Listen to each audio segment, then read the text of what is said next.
को मुख्तार अंसारी के घर जाने का समय मिलता है, लेकिन राम मंदिर का जो न्योता इनको रामलला के प्राण प्रतिष्ठा का दिया जाता है उसको ठुकरा देते हैं। हम लोग मान के चलते हैं कि अखिलेश जी से हम लोग चुनाव लड़ेंगे। जितना महत्व उत्तर प्रदेश की सियासत में कई बार हमें लगता है अमेठी का है, कन्नौज का भी कमोबेश वैसा ही महत्व रहता है। मेरे साथ बात करने के लिए सुब्रत पाठक जी मौजूद हैं, कन्नौज के वर्तमान लोकसभा सांसद और भारतीय जनता पार्टी के उम्मीदवार। सबसे पहले तो विपक्षी खेमे की आप लोगों को खूब खबर होती है, मतलब मैं बिना किसी लाग लपेट के सीधा सवाल पूछूंगा, चुनाव हो किससे रहा है आपका? मेरा चुनाव तो समाजवादी पार्टी से है और हम लोग मान के चलते हैं कि अखिलेश जी से हम लोग चुनाव लड़ेंगे। और बाकी तो अखिलेश जी के जेब की बात है, वो किसको लड़ाते हैं, खुद लड़ते हैं क्या, तो उनको तय करना है। हमारा तो पार्टी ने तय कर दिया है। आपने जैसा कहा कि आप इस बात के लिए तैयार हैं कि अगर अखिलेश यादव भी प्रतिद्वंदी के तौर पर सामने उतरते हैं तो आप चुनाव लड़ेंगे। 2 बार डिंपल यादव के खिलाफ मुकाबला रहा, एक बार जीत एक बार हार। क्या कारण लगता है आपको कि आप जब खुद कह रहे हैं कि सपा सुप्रीमो भी अगर सामने आते हैं फिर भी आप आश्वस्त हैं, आपके हिसाब से वो जमीनी कारण या मुद्दे आपको क्या दिखाई दे रहे हैं? नहीं, देखो, हम लोग चुनाव जो लड़े थे, हम लोग अखिलेश के खिलाफ ही चुनाव लड़े थे। मैंने पहला चुनाव 2009 में लड़ा था, तो मैं स्वयं अखिलेश के खिलाफ लड़ा था। तो और उसके बाद में 2014 का चुनाव लड़ा, तो उस समय अखिलेश जी मुख्यमंत्री थे। तो अखिलेश जी जब मुख्यमंत्री थे, उन्होंने डिम्पल जी को लड़ाया था, तो मैं अखिलेश डिम्पल जी दोनों से लड़ा। तीसरा चुनाव 2019 में लड़ा, तो उस समय पर सपा बसपा का गठबंधन था, डिम्पल जी चुनाव लड़ रही थी, तो अखिलेश, मायावती जी और डिम्पल, मैं तीनों से लड़ा। तो मुझे क्या फर्क पड़ता है मैं किससे लड़ूंगा। रही बात दूसरी के अब मुद्दे क्या हैं, अब मुद्दे तो थे ही, तो ये हारे। तो कुल मिलाकर सबसे बड़ा मुद्दा इनके कारनामा है, और जो इन्होंने जो कारनामे किए हैं सत्ता में रहते हुए। और लेटेस्ट कारनामा मुख्तार अंसारी के घर जाना, तो इनको मुख्तार अंसारी के घर जाने का समय मिलता है, लेकिन राम मंदिर का जो न्योता इनको रामलला के प्राण प्रतिष्ठा का दिया जाता है उसको ठुकरा देते हैं। उत्तर प्रदेश के पूर्व मुख्यमंत्री पूज्य बाबू कल्याण सिंह जी के अंतिम दर्शन के लिए नहीं जाते, उनके घर भी नहीं जाते। मैंने एक माफिया के घर जाओगे, एक पूर्व मुख्यमंत्री के घर नहीं जाओगे।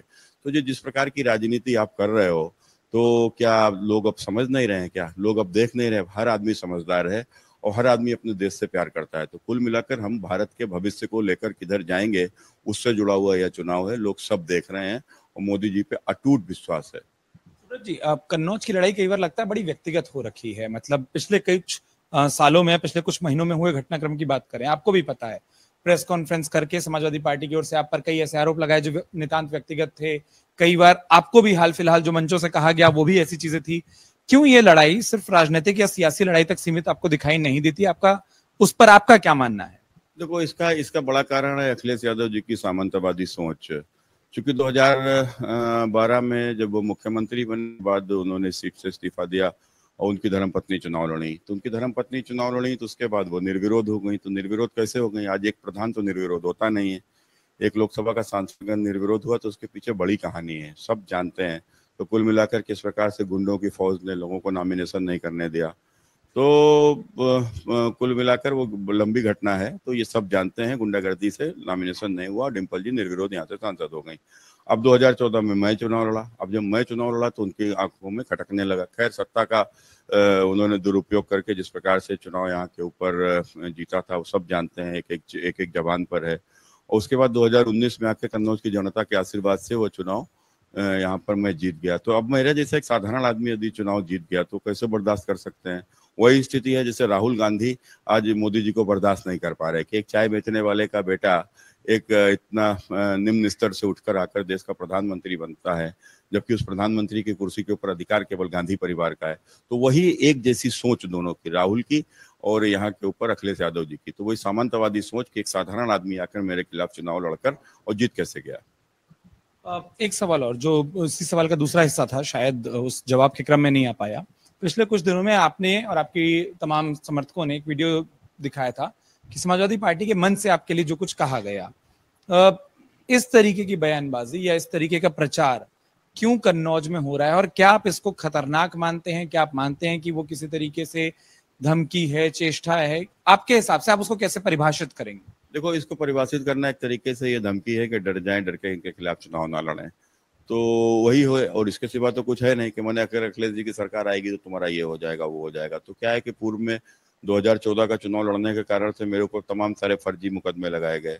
20,000 रुपए की ताजिया के चंदे की लूट, मोटरसाइकिल की लूट और आगजनी, हत्या का षड्यंत्र 120 बी 302 और उसके साथ साथ गैंगस्टर जैसे तमाम सारे फर्जी मुकदमे, और एक भी मुकदमा मैंने सरकार से वापस नहीं कराया। सारे मुकदमे ट्रायल में गया और ट्रायल में सारे मुकदमे खत्म हुए, चूंकि एक भी सारे मुकदमे फर्जी थे।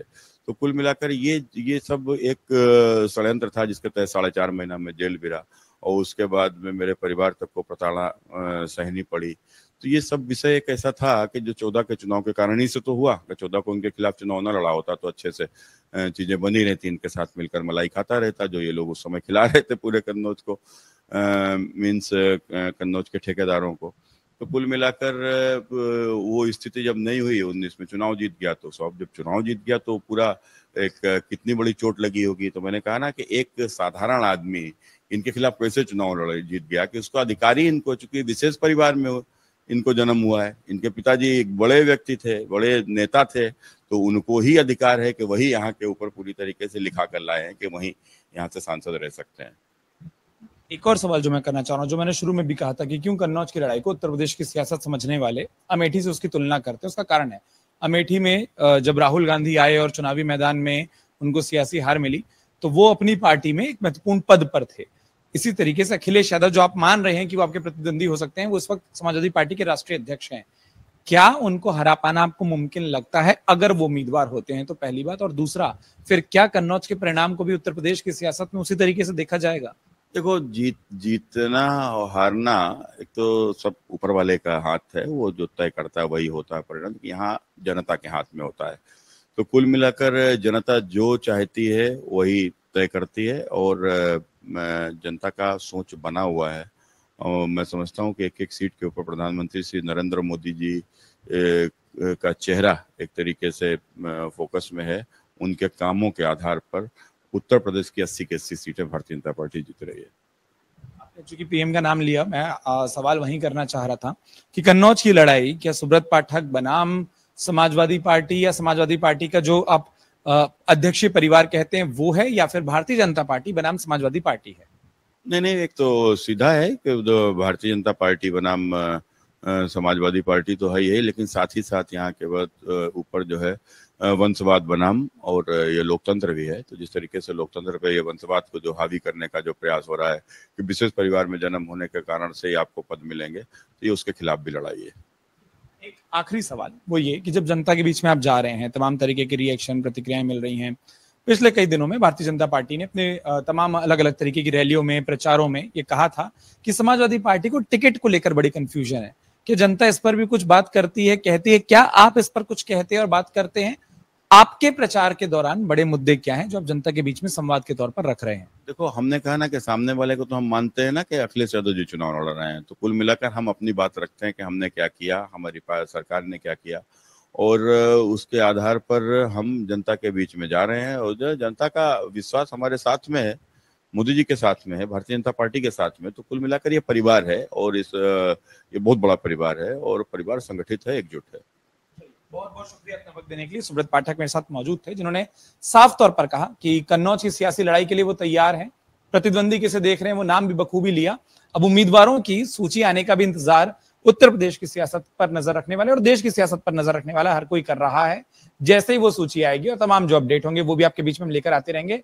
फिलहाल आप सभी ने और सुब्रत जी आपने अपना वक्त दिया, इसके लिए बहुत बहुत शुक्रिया। अगर आप ये वीडियो YouTube पर देख रहे हैं तो हमारे चैनल को सब्सक्राइब करें और बेल आइकन को दबाना ना भूलें। अगर आप Facebook पर ये वीडियो देख रहे हैं तो हमारे पेज को लाइक करें।